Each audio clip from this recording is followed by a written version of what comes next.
Hi,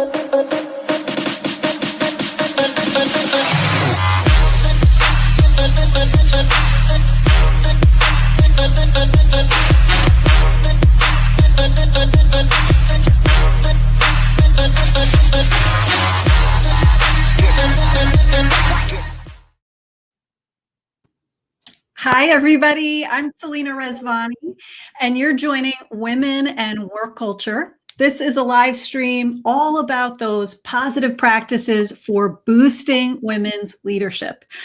I'm so excited to be here today with a friend, first and foremost, and executive coach extraordinaire, Nihar Chhaya. Hi, Nihar. Hi, Selena. How are you? I'm great. I am so excited to get to learn from you today and hear these great questions from our community. And speaking of community, a big welcome to you. If you haven't already, tell us where you're joining from. I already see Rebecca from Phoenix jumping in. Good to have you here, Rebecca. Anissa from Tampa Bay, Diane from Florida, Michelle from Philly, Sheetal, hi, from NYC. All right, everybody, I would love to give you the scoop on Nihar because he has a really fierce background and resume. He is a Fortune 50 executive coach and president at Partner Exec. That's his company. He works with leaders to advise them, C-suiters at mega companies like Coke, GE, American Airlines, Cigna, and so many more. He's a regular contributor at HBR and Forbes. And check out this pedigree. He received his MBA from Wharton, a master's from Columbia, and his BS from Georgetown. I'm kind of gathering, Nihar, that you like to learn, right? That's kind of get that feeling. Yeah. Really awesome. And so as we go, friends, send us your questions for Nihar. This is an Ask Me Anything. So this is your chance to ask about confidence, presence, making those really great first impressions, right? So do jump in. Don't be shy. Tell us what's on your mind. And Nihar, we've already gathered a few questions actually from folks who already sent them in. And so let's get right into it. As an executive coach, our first question comes from Michelle. Is there a common struggle you see shared among really successful people? Yeah, great question. So Selena, thanks again for having me. I'm somewhat humbled by your introduction there. I don't like to usually start with that stuff, but thank you for at least some credibility that I'm here with you, and I'm a big fan of you as well. So, yeah, I think the most common challenge that I probably run across with leaders, and I think it's funny because when I meet kind of powerful leaders, even I sometimes am a little bit in awe of them, but then when I meet them and I coach them, you realize we're all human. And the biggest thing that's probably I've seen that they deal with is that they can't think their way out of challenges once they get to a high level of leadership. So we're all, kind of, you mentioned my pedigree, you have a great pedigree. We all kind of grew up wanting to get the A's in all the classes, and we all try to get the best job out of college, and et cetera. At some point, you become a leader in organizations and you realize that it's all about influence, not so much intelligence.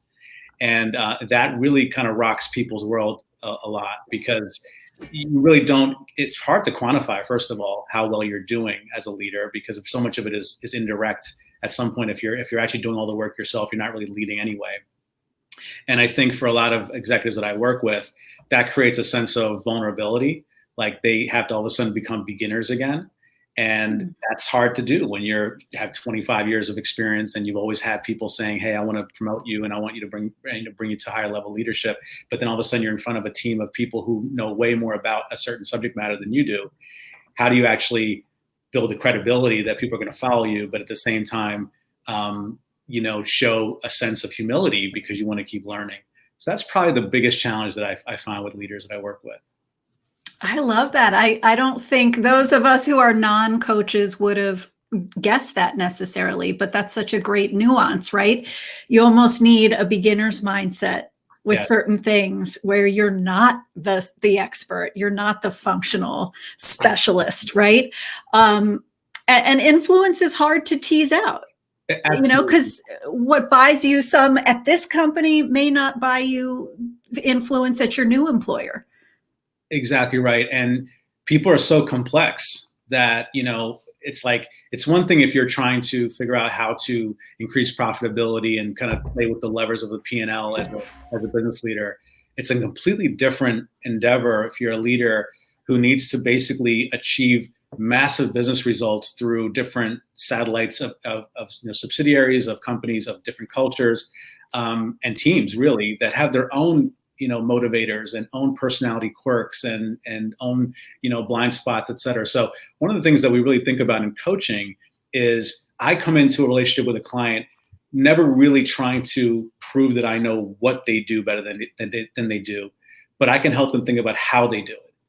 And so the coaching sessions really are a chance for leaders who are really busy every day to take a step back, have a lens that we look at together on how they're actually achieving the things that are somewhat left brain that anybody can really figure out theoretically, but actually the more influential aspect, or how do you actually motivate and inspire and engage people that you're working with, those kind of behavioral aspects is really the thing that the leaders bring coaches in for. I love that. I love the how, and kind of who among us doesn't need that person, that Yeah. sounding board to say, how do I come at this? Not as much the what, but what's the Mm-hmm. way to do it? I have a question from Christina that I so co-sign because as a recovering perfectionist myself, it really speaks to me, Christina. I tend to take constructive feedback personally, she says. How can I be more coachable? Oh, great question. Okay. So the first thing I'll say is if anybody tells you that they don't take constructive feedback serious personally, they're lying. I think we all do. It doesn't, I mean, maybe they don't take it as personally from certain people, but again, we're all human. And I've yet to meet somebody that has such a thick skin that they don't care, because if they actually have a thick skin, that they might actually have some pathologies and they shouldn't be in leadership anyway. So the idea here is that taking feedback and being coachable is something that, first of all, I applaud you for wanting to be coachable, because a lot of leaders that I work with resist the idea of, I don't need you to tell me what I don't know. I have it all figured out. But what they realize is that being a coach or being coachable, the idea here is that we're looking for you to hit your highest potential. In other words, I go into coaching relationships never trying to judge my client, never really trying to impose my view or my advice. I'm not a consultant, and I'm not a teacher in a sense. I'm a coach, which means that I try to help draw out your goals, your challenges, your blind spots, and really, kind of put a mirror up to you to let you know that, hey, you know this is important to you, right? So why are you getting in your own way? So a perfect example I think about is like Michael Jordan. A lot of people during the pandemic watched the Last Dance documentary. And Michael Jordan, for years, we would see that he would be a most valuable player because of his innate skill as an individual performer. But it wasn't until Phil Jackson coached him to say, hey, if you want a championship, if you want a ring, that means you got to work as a team player. You got to be a leader. And you have to start following plays. And that's what I do as a coach. I basically help people that are incredibly bright, incredibly smart. They wouldn't be where they are if they weren't. But I really think about, how do I make the idea of broadening your perspective as a leader and a collaborator so that you can achieve bigger goals. And when you think about to your question about Christine, to be more coachable, I would say the first thing to think about is, hey, you don't have to take everybody's advice. A coach tells you, gives you feedback, you don't have to do it. I always tell my leaders, you get to choose what's valid and what's not valid. If somebody's giving you, feedback and you feel like they're not invested in your growth, you don't have to listen to it. But I think the idea here is that there probably is something that people are seeing that you aren't aware of, because we can't really see ourselves the way people view us. And they're giving you some insight. They're giving you nuggets that at least you can choose to say, I'm going to either use that to make myself better or not. But there's no need to really get subjectively offended by it. Mm-hmm. That's harder to do than say.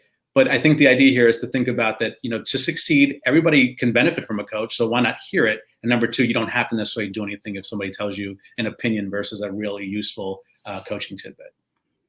I like that. I think it's empowering to remember you choose. You choose what to do with this. But I also appreciate you kind of normalizing the sting of feedback, right? Mhm. Because there's a reason we all want to like go get cookies and rosé and hide under a blanket, right? It's like a almost a universal human thing, I think, to feel that Absolutely. staying, deeply some of the time. Yeah, and I'll tell you what, when I moved from working internally, because I was leading talent development internally at a company, and when I moved to my own practice, I did enjoy a little bit of this idea that like I get to give the feedback, I don't have to hear it, but that's actually not true. I mean, even I have to go through clients telling me like, hey, you really didn't necessarily understand how to get through to this client. We need to think differently about this. And so that might hurt for a little bit for me too. I'm thinking, hey, I know what I'm doing. But again, I'm coachable. I have a coach, so the idea here is you can really look at the coachability aspect as, you know what? No need to take it so personally. Just think of it as insight that people are giving you, and then you get to decide what to do with it. Love it. It's one more piece of information, right? Exactly. We have a question from Pamela Perkins, a friend of the show, and she says, inquiring minds want to know, Nihar, what's your signature piece of advice? Do you have a favorite piece of advice you share with clients? Oh, that's a great question. So what I'll say is, as a coach, I have never really started from a place of, this is what you need to do to succeed, because everybody teaches me something in every coaching session. But what I found, to your earlier question around what are some of the common challenges we face, a really big piece of advice that I tell people is recognize your own triggers and try to involve micro experiments to change that, change habits. And what that means is that you don't have to necessarily become completely different or change who you are to become, what your boss tells you to do, or you have to all of a sudden, people talk about a lot about authentic leadership, being authentic to myself. You don't have to necessarily do so much to change who you are, but you do have to find ways that to understand why are you triggered by certain things. What is it that actually bothers you when you're talking to a leader, a collaborator at work, and you can't change them, but what can you control? And so the idea here is to think about, one of probably the most important mantra I always tell people is like, what can you control?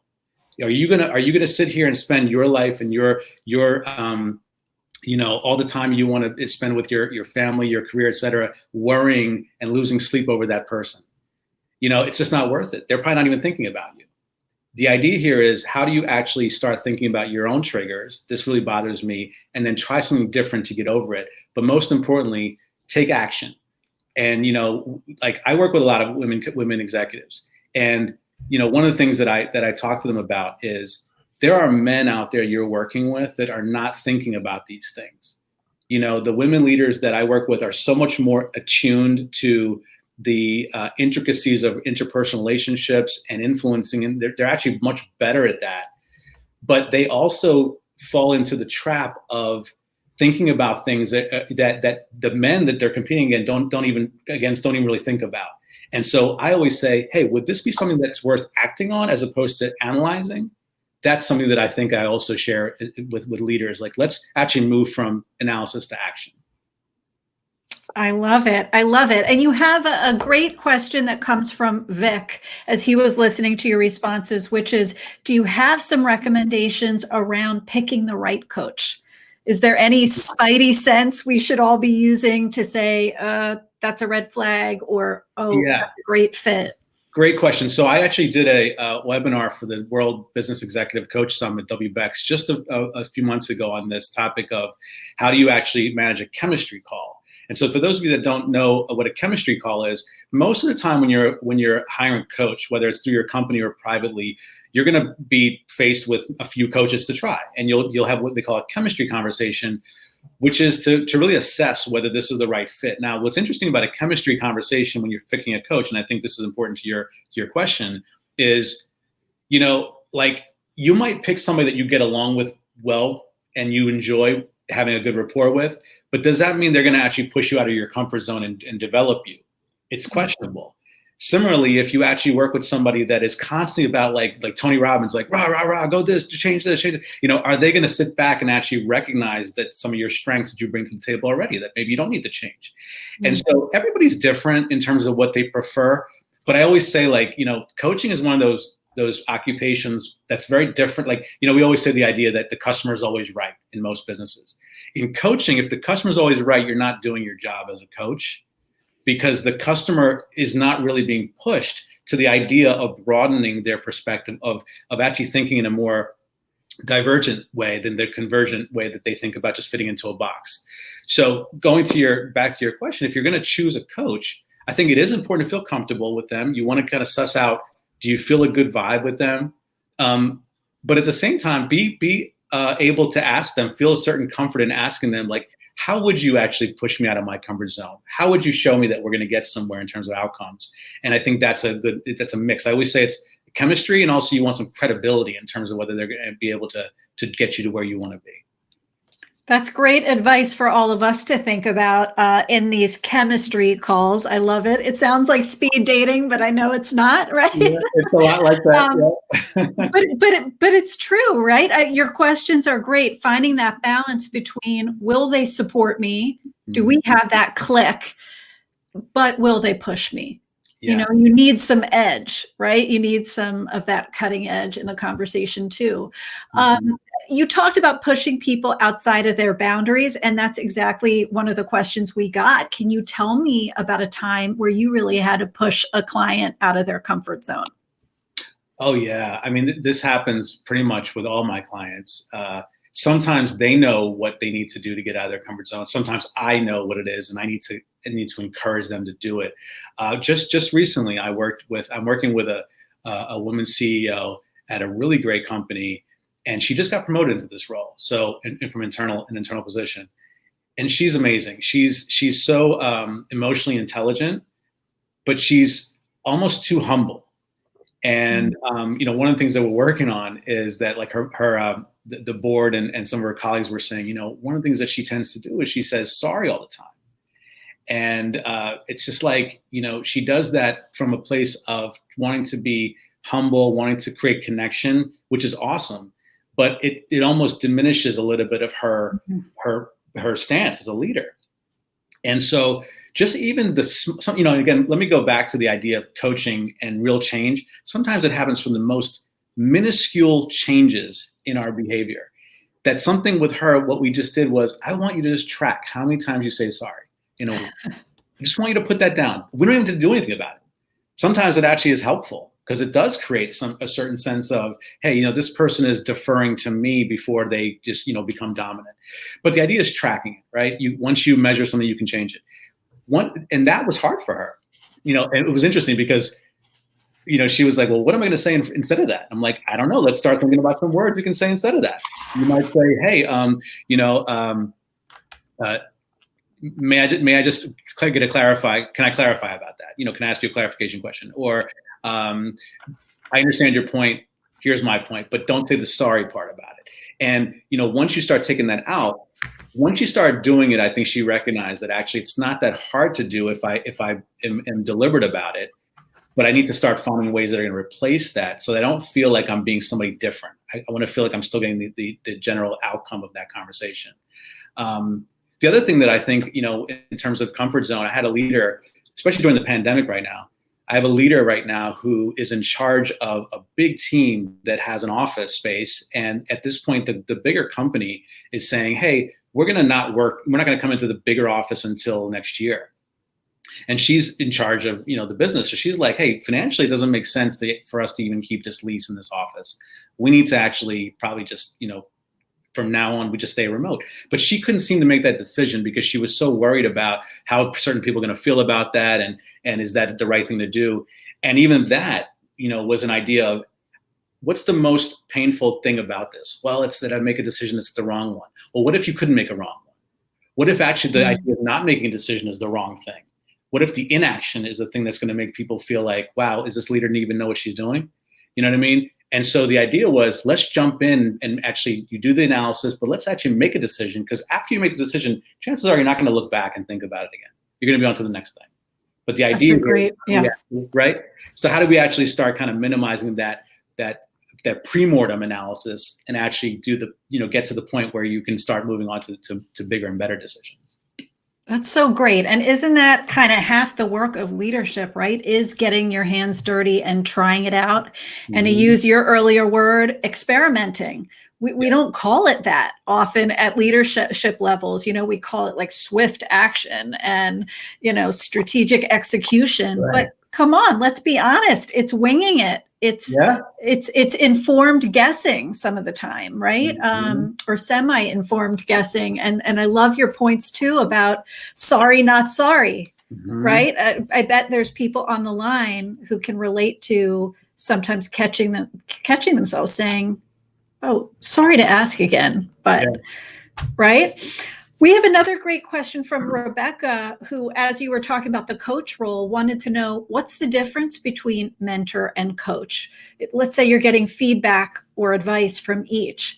Is Mhm. there something more a coach is bringing us than what a mentor could do? Yeah, awesome question.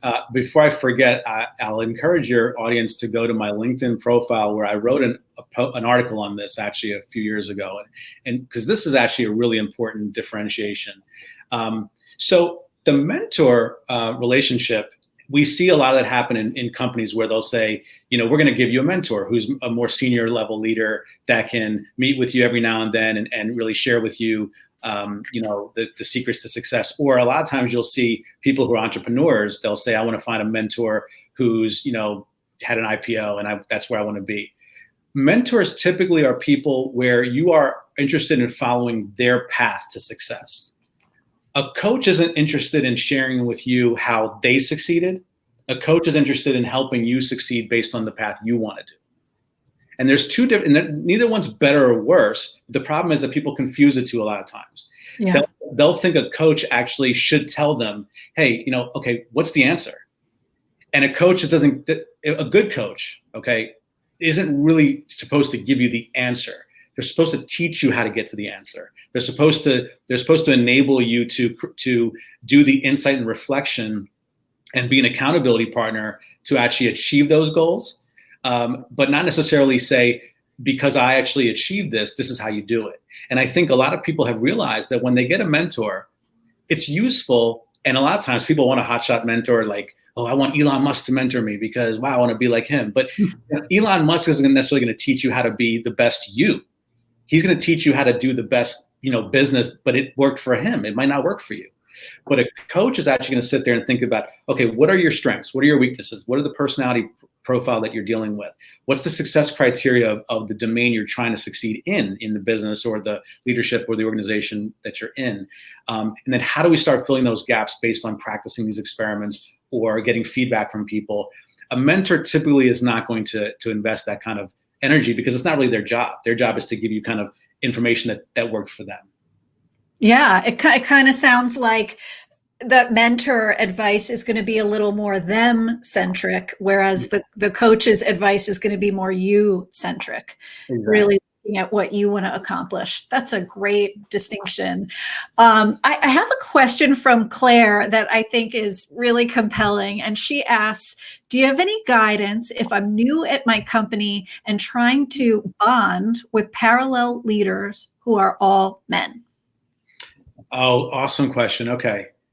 So, as I mentioned, I do coach a lot of women executives, and it's fun because I learn a lot from them and can empathize a lot with their own kind of individual perspectives on gender in the workplace. But as a man, I also can impart a little bit on how men kind of think. Yeah. And one of the things that I actually have a client who's really great at this relationship building thing, and one of the things that I know we've talked about, she shared with me, is just like anything else when it comes to emotional intelligence and influencing people, it really helps to start thinking about what the other person's needs and maybe even senses of threat are, as opposed to trying to dominate with what you want. It's like anything else, people will network with you if you serve before you actually ask for things, right? So if you're going to go and try to meet people that you work with, particularly if you're like a senior level woman leader and everybody else is male, what she does is she recognizes that men sometimes look at relationship building differently than women. Men are typically look at it like, is this relationship going to get in my way of my success, or is it going to help me? And it's not that it's right or wrong. but it becomes a little bit of an agenda in the way they just naturally look at things. Is it a threat to me? This and that. And so what she's always talked about is, I go into those relationships really trying to, first of all, let them know that I'm not trying to compete with you. Now, later on, she might compete with them. And I always say to my clients, like, don't defer. Don't be so overly deferential either, because the reality is you have a lot of value to share with anybody, regardless of gender, race, etc. And people want to hear that from you. But the idea, again, going back to how you do it, is really critical. Can you actually go into these relationships introducing the idea that I want to get to know you better, but I also don't want to be a burden, because that might make you feel like I'm getting in your way. At the same time, expecting them to give you the respect that you need. And a lot of that, what men might like at some point is, she talks a lot about social credibility. So the idea here is, can you both kind of give each other credit? Can you, when you're in settings, can you actually, because we all have egos, right? We all want to be recognized. And if we feel like somebody else is taking credit for something that we did, we all feel a little bit weird about that. Can you actually invite the idea of like, hey, John, great job on that project. I would just want to point out that, Kevin did a really great job here. And the idea here is, hopefully there's going to be some reciprocation there. No, not all men do that. And it's funny because, Selena, I was thinking, this week has been pretty much a nightmare week for men and women. I don't know if you heard about the Alexandria Ocasio-Cortez thing with the congressman, right? Then you got the Fox News sexual harassment stuff going on. And I don't want to veer into that, but it's like there are men leaders that are not going to really reciprocate. But the idea here is to go where you're celebrated and not where you're tolerated. And I really think the idea here is that, a lot of the successful women leaders that I know, they really make an effort to at least think about, how do I do what can I control first? And then if I'm not getting what I need back, then I can, give up on that. That's such an interesting answer. And I find it like fascinating, where your client took it, right? That there's almost this idea of reciprocity and leading with like your value or the service you're going to provide, either as an ally and a colleague. Do you advise people to do that same thing or differently? Yeah, I think, well, it's almost different, I think, around social bonding, let's say, versus almost more colleague bonding. But just as someone myself who was in a situation, in a very male situation at one point, it was like a culture of roasting was normal. So what was so funny about that is I found I needed my sense of humor and I needed thick skin. Yes. And I needed to make like just as like fierce and prickly a roast and a joke as the last person, probably, twice as much. Right. But it's funny. The sense of humor thing, I think bringing your sense of humor, there's something about that I think unites people, maybe puts people at ease. But I really like what you had to share. I want to ask you a question that I think is fairly common, and it's from Usma. And she says, how do you help folks who are struggling specifically with that critical or self-sabotaging internal voice? Yeah. Okay. Great question.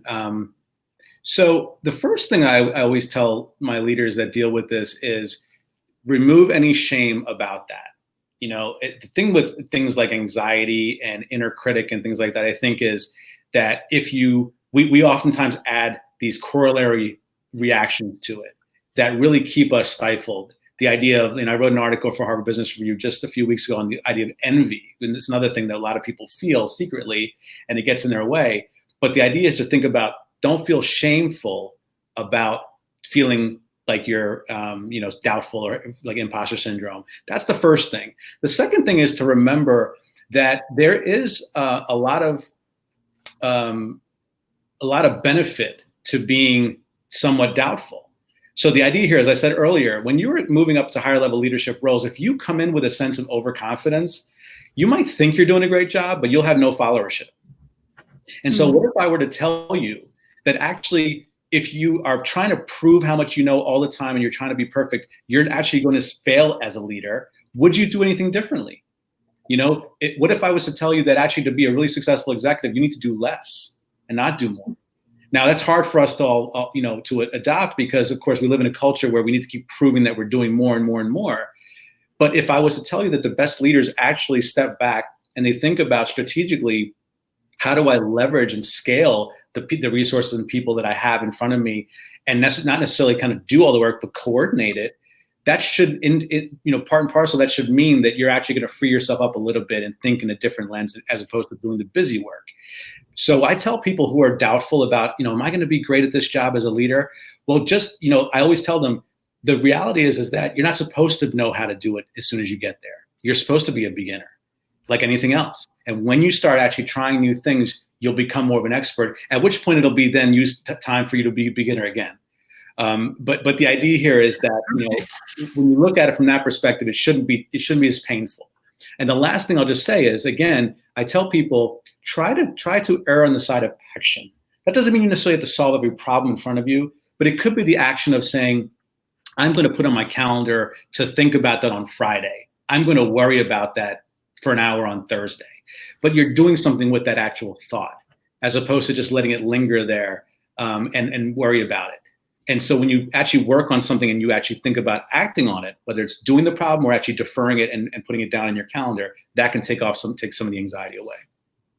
Oh, that's great. You just gave us license, I think, to do a few things, right? To be selective about what we say yes to. Yeah.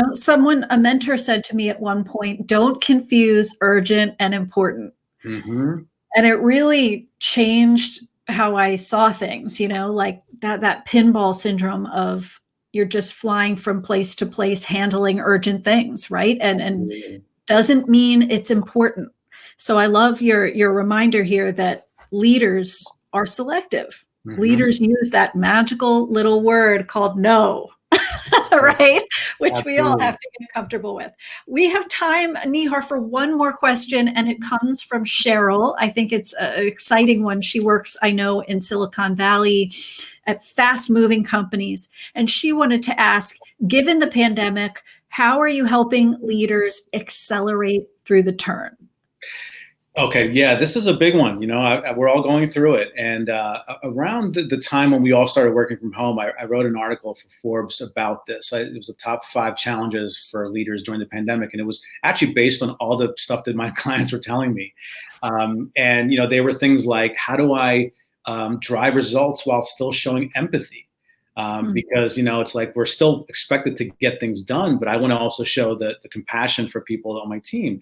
Another challenge was, how do I actually know what to say to keep my team feeling certain about stuff when I don't feel certain? I don't even know what the right answer is, but I'm supposed to be the person that's actually going to broadcast what the next policy or plan is when everything changes. That's a big challenge that we work with. A third issue is, how do you actually build your brand without looking selfish? There was a time now we're coming where we went to the pandemic and work from home, where it's like, people were actually on their way to building, getting promoted. I have a lot of clients actually who are about to get promoted this year. And now it's a little bit weird to be like, hey, is that still going to happen? When everybody's actually changed the way they're thinking about life. Another issue came up was, how do I network while everybody's scattered and everybody's socially distant and really distracted? Can I still kind of call somebody and say, we can't have coffee, but can I spend 30 minutes with you chatting? A lot of people don't really know if that's even appropriate or that anybody would want to do that. And the last issue I think we talked about was really, how do you lead people remotely when you can't see them all the time? I mean, so many of my leaders always talk about how there's just something about being able to walk to the bathroom and stop by somebody's office or cubicle and chat. Now I can't check up on anybody. And for a lot of people, particularly those who are extroverted, who need to be around people, they can become somewhat skeptical about whether their team is actually working. So they end up checking up on them even more. Where a lot of the introverted leaders I work with have always been used to kind of working alone. They prefer it. They're like, hey, I can totally trust my team. So those are the challenges that we're seeing. And in many ways, what I'm helping leaders think about is you have to balance this idea of what you want versus what somebody else wants. This is the time to ask permission before you demand things. This is the time for connection versus correction. This is the time to check in on people, not just check on people. This is the time when you have to shift a little bit of your mindset around how things are going to get done, because people don't have time for the way work used to be, because they're already dealing with their own changes at home as well. So that's I encourage people to look at that article, but that's really kind of what we're working on with the pandemic right now. That's great. You kind of put the exact words to the feelings I think a lot of people have felt, around, can results and empathy coexist, right? Can you be certain when everything feels uncertain? This has been so eye-opening, Nihar, and I'd love to have you back about 5 more times to keep getting these really cool nuggets that you shared. Thank you for sharing your gift with us and with the world. This is such important work. You're helping people kind of remove the blocks that they may have put in front of them and really see their potential so they can do big things. So thank you. Keep doing that. So many people need exactly what you're offering.